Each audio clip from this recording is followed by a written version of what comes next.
What happened then? Okay. Well, May 2nd, 1963. That was what we were calling D-Day. And we were saying, that's D-Day. We're going to go and get our freedom. I had attended several meetings after that initial one. We had learned freedom songs. We had been instructed that if you could not remain nonviolent, you could not participate in this movement. So on D-Day, it was on a Thursday, I got up and I was just welled up with excitement, thinking about what was going to happen.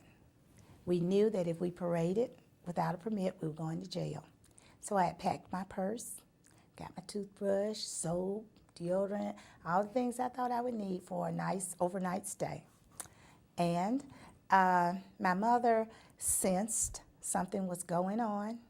They were talking about it on the radio in coded words, about we're going to have a party in the park, we're going to turn it out, you know, saying things like that. And we knew exactly what the DJs were talking about.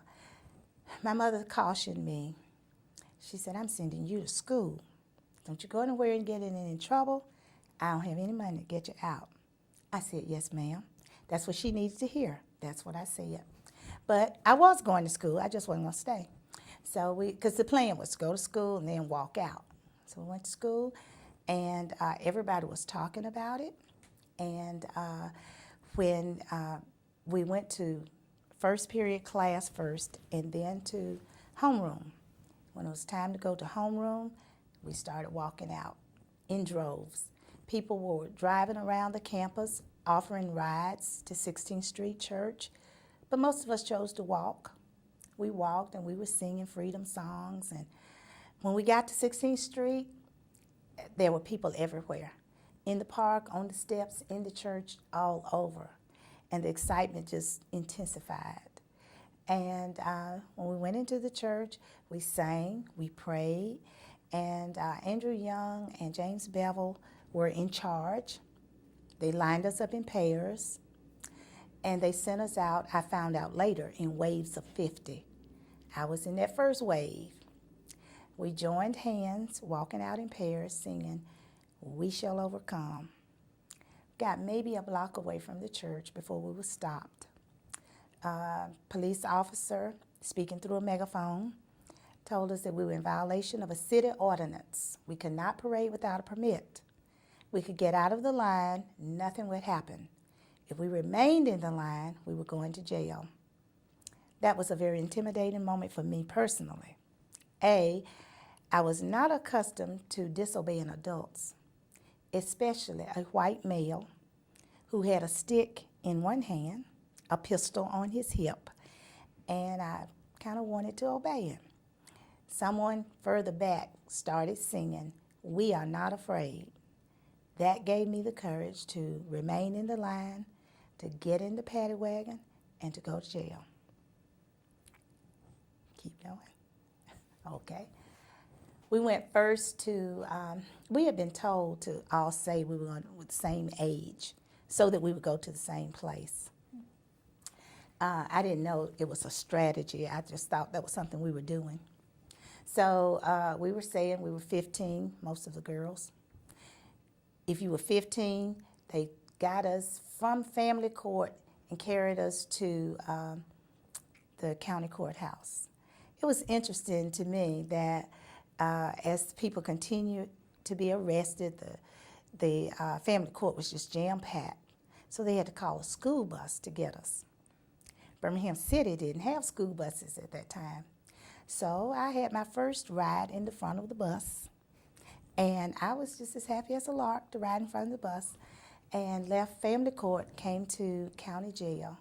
County jail, we were fingerprinted, mug shots were taken, and we were taken upstairs. County jail was not a really nice place to be. It was cold. There weren't mattresses on the beds. There weren't petitions at the commode, and there were people everywhere. We sat around on the floor and on each other and kind of sang and prayed. I spent one night at county jail. The next morning, school buses came again, carried us to Fair Park Arena. Now again, I was excited because black folk did not go to Fair Park. It was Kitty Land Park. We could go only on Saturday nights after the fair.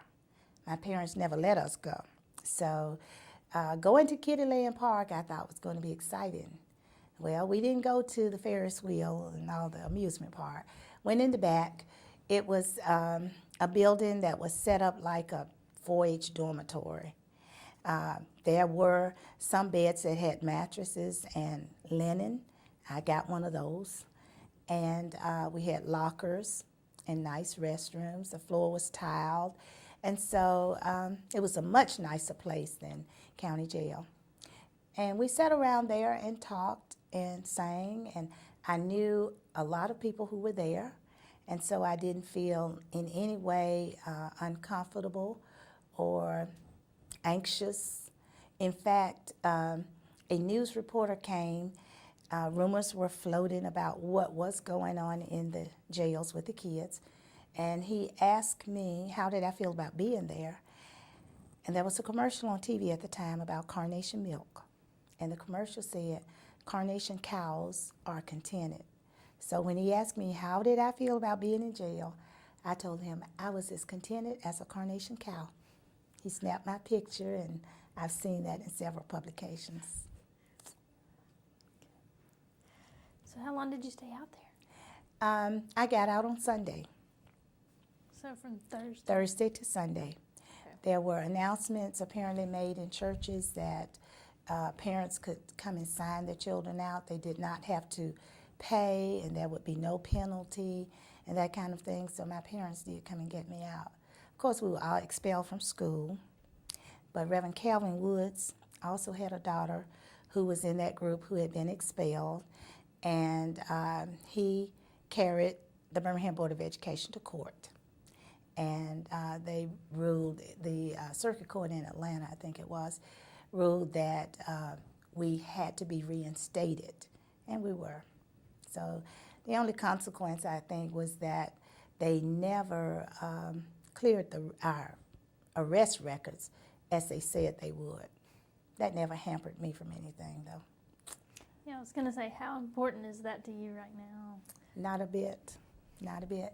I had no idea then that what we were doing would be historic in any way or of any interest to anybody. I thought it was just such a minute role. And in fact, I didn't think it bothered anybody anywhere until September 15th. And that was a really devastating time.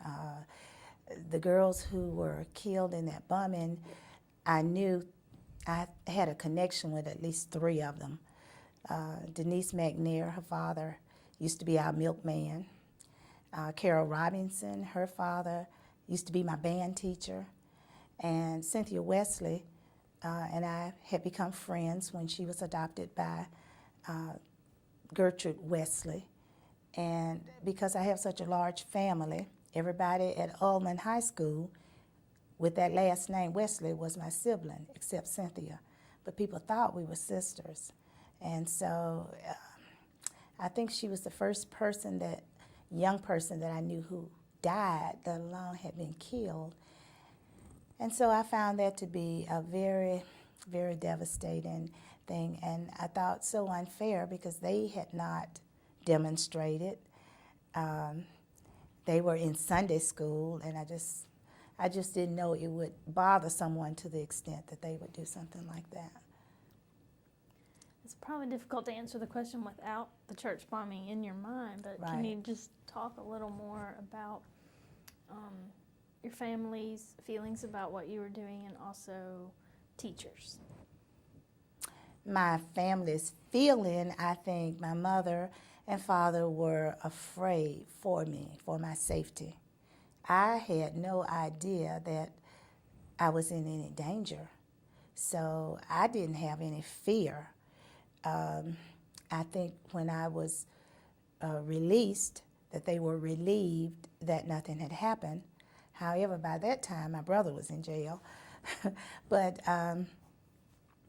I think after the arrest and the release of the children. I think our parents were proud that we had enough courage to stand up for what we believed in, and they were proud of us. Now, teachers, what do you mean? What about teachers? Well, What did my right, looking teachers at the another school way. think? Oh, yeah, absolutely. Because I remember asking one of my teachers, I had a good GPA and I wanted to protect that. And somehow I know that we respected teachers a lot more then than I think they're respected today. And I had asked her, she was a young teacher, suppose some kids walk out of your class today, are they going to fail? And she said, well, if everybody walks, there's nobody to fail.